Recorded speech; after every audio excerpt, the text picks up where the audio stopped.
All right. Hey everybody, we want to give you just a little bit of information about this site to start out the video series that you'll be seeing. Right now we're standing in the central plaza of the Smith Creek Archaeological Site.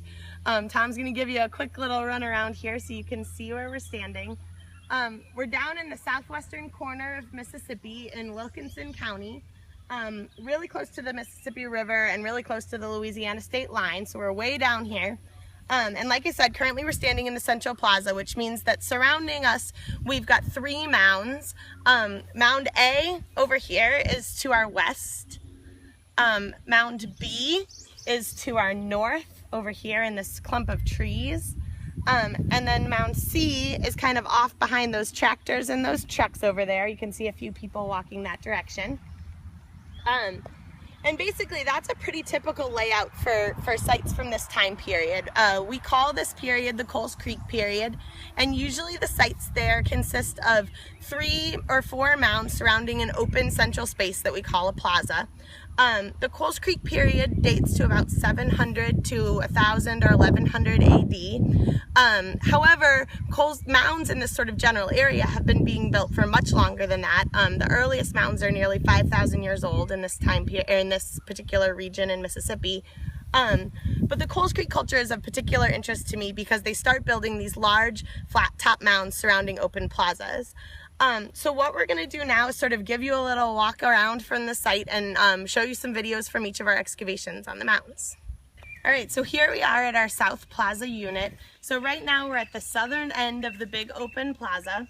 And we're digging here because we know that a long time ago an excavation was put in here by a guy named Joe Collins, and he found not only a lot of artifacts and material that we would be interested in finding, but also some features down at the bottom. And by features I mean archaeological things of interest that you can't pick up and carry away from the site with you like you can with artifacts. So things that are down in the ground, things like post holes, hearths, storage pits, trash pits. So we wanted to dig here to get some of the artifactual material that Joe Collins found, but also to get down to those features and be able to interpret them ourselves. So in the background here, we have Sheridan and Jenya digging features down in our South Plaza unit. This is a 2 by 4 meter unit. And basically what we've done is go down through the plow zone, the area of the site that was plowed. That gets away all of the historic mixture. Then we got down into a prehistoric midden. So a midden is just a trash deposit, and this would have been an area where people were living, doing various activities, and their trash was piling up sort of slowly over time. So we've got a big sample of artifacts from this midden now that we'll be analyzing back in the lab. But when we got to the bottom, we saw all sorts of dark spots that were sort of going down into the subsoil from the midden above it. And those dark spots are features, and those are the things that we're really interested in. Once we've got those delineated, we've got them mapped, we go back through and we excavate each one of them very carefully, keep all of that dirt separate, so that hopefully we can figure out exactly what those features represent and exactly when they date to. In this case, what we've got are a number of pits, including one fairly large pit that was probably a trash pit, another small pit that might have been a pit for incense or smudging, making smoke, that actually had burned sweet gum balls in it. And then a whole lot of post holes that probably are part of at least one, if not a few, structures that would have stood back here. We're hoping that after we finish this excavation block here in the next couple weeks, we're going to open one next to it that will allow us to chase out those post hole patterns a little bit, with the hopes that we can tell the size and the shape of the building and perhaps the house that the people here would have been living in. All right, okay. So here we are at Mound C. We just kicked our crew out to go eat lunch, so we've got this one all to ourselves. What you're looking at here is actually a portion of an excavation from 2013. That's the part up here at this end. And then 2 years later, we came back, we dug that out so that we could kind of use it as a guide to help us understand this unit that we're digging now in 2015, which is the one that's closer to us right here. This is a unit into Mound C, which is a mound that we knew very little about before we came here. It sits right on the bluff edge of Smith Creek, the creek that's just down the hill from us now, and a good chunk of the mound has actually eroded away at this point. So when you walk up to the top of the mound here, it just drops straight off into the creek. So we know we've lost a lot of this mound sort of out that direction. So right now we would consider this mound sort of the most threatened of the mounds here at Smith Creek, and so we're definitely trying to put some effort into excavating here this year and making some sense out of how the mound was constructed. In particular, we're interested in how many stages did they build it in, how quickly did those stages follow one another, and basically answering the question of from the beginning of mound building till the end, how long did it take people to build. So what you may be able to see in here is that we've got lots of different colors of dirt. We've got browns, blacks, grays, and in certain situations you can actually probably see some straight angled lines that are angling down from the top of the mound down to the bottom of the mound.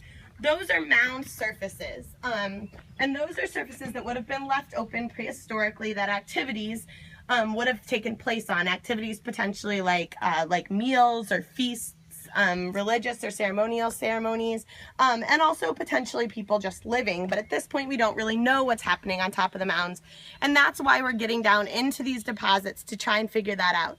So what we do is we dig through portions of mound fill. That mound fill could be brought from anywhere, either really close by on the site or from other areas around the Woodville area. And then in between those layers of mound fill, there are skinny mound floors, some of which have trash deposits laying on them.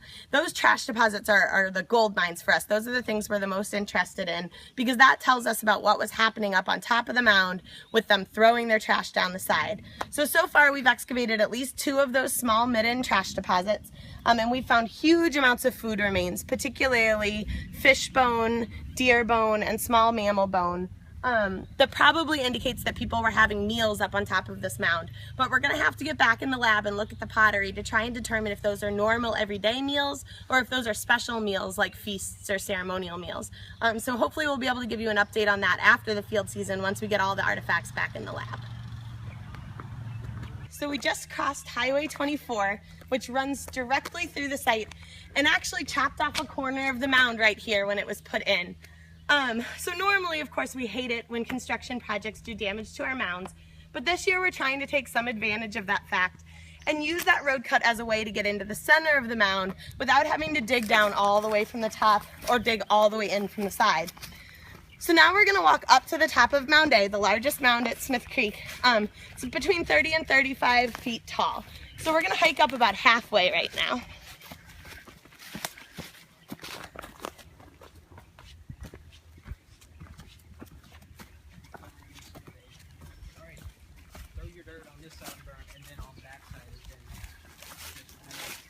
All right, and here we are at our excavations at Mound A. We're going to interrupt our visitors for just a second. We've got a few visitors at the site today, including Lance Harris, who's the director of the Grand Village Natchez Indians. Can wave, Lance, and his adorable children and wife. So we're showing off the site to them as well as to you. So let's peek down in our Mound A unit. Sorry guys, we're going to interrupt you for just a second. Sure. So this is our deepest unit so far. This one is over 2 meters deep now. And you can see it goes way down there with lots of those different layers that we were just talking about at Mound C. What we've got going on here, like I was saying, is we're kind of digging right into the center of the mound. So Tom, if you show them the view of the highway from here, kind of look through David, you can see how close we are to the highway. That's because of that road cut. The mound would have extended off into the highway a little bit, but this highway cut has allowed us to dig right into the center of the mound. And straight through a couple of mound surfaces, just like those that we were talking about at Mound C. And you can probably see 2 of them very clearly. So particularly in this wall over here, you can see that there's kind of a zone of yellow. And at the top of that zone of yellow, there's a gray, very straight line. And then at the bottom, there's a white, very straight line. Both of those are kind of textbook mound surfaces, just what we like to find, that tell us that this mound was built in stages. So when we combine the information we're getting from this unit with information that we got from the 2013 unit at the base of Mound A, we're starting to get a picture of just how many stages it took to build a 30-foot tall mound during the Coles Creek period. The other exciting thing about this unit is that thick black layer at the bottom. That thick black layer has been just chock full of material, a lot of bone, a lot of big pieces of pottery, and we think that that's probably a midden associated with the types of activities that were happening up on top of the big mound here, and perhaps those activities will look different in some way than those that were happening on Mound C once we get the artifacts back in the lab. All right, so we're at our last mound for the day. We're standing here in front of Mound B. This is the second largest mound at the site. It sits at the north end. And this is the only mound that we're not digging in this season. And the reason for that is we know this mound to be a burial mound, and for the most part, we try and stay away from the burial mounds on sites unless we have some sort of really pressing research question that we need to answer. At this time, my research questions don't have anything to do with needing to dig human burials, so we're leaving this mound alone. But that doesn't mean that we don't know anything about it. As you might be able to see up there, there's a large scar cut through this mound. It looks like a trench that wasn't backfilled, and in fact that's exactly what it was. This trench was dug in 1964 by a guy named J. Ashley Sibley, who ran a group called the Junior Archaeological Society of Baton Rouge. This was basically like a Boy Scout troop with some additional members thrown in for the sake of this excavation, and they came back to Smith Creek many times, but we know that their big excavation was the one here into Mound B in 1964. This mound has a really interesting story because not only did they excavate it and not backfill it, but Sibley brought all of the material to a small archaeological museum that he started on his own. This museum was then abandoned probably after Sibley's death and only recently rediscovered by a guy named Jeff Gerard, who's an archaeologist in Louisiana. Now, when Jeff found all of the material, it took him a little while to figure out what site it's from, but once he realized it was from Smith Creek, he contacted Vince Stepanaitis at UNC and me to find out if we were interested in looking at it. The human remains from this site went to the Louisiana Department of Justice, and they've written us a very nice report on those, but I've analyzed the pottery and the rest of the material myself. So we know a little bit about this mound and how it fits in with the rest of the site, but not a whole lot, and for this time, this is going to stay the one that we know the least about. We can walk up very briefly to the top through Sibley's trench. Occasionally, we still find artifacts sitting on the surface here, and when we find those, we collect them as a way to get just a little bit more information about the site without disturbing any additional individuals. At the top of the mound, there are a number of other large holes. Those might be additional excavations by Sibley, but it's actually more likely that they're additional pot hunters that came back afterwards, noticing the trench in the mound, to see if they could also find some goodies. So Tom's showing you one right now, and there's a big one over here in the corner with a sort of pink flag at the back of it. We hate to see these in the tops of mounds. However, in general, Coles Creek people tend to disappoint pot hunters because they don't bury their people with very many goods.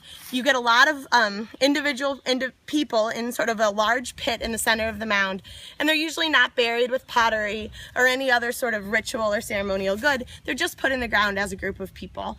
So sadly, the pot hunters who dug up here and destroyed the summit of this mound probably didn't even find anything that they thought worthwhile. But at least Sibley's excavation has given us a little window into the mound and taught us that this is a mound we need to work really hard to protect at the site. So that's pretty much a tour of Smith Creek.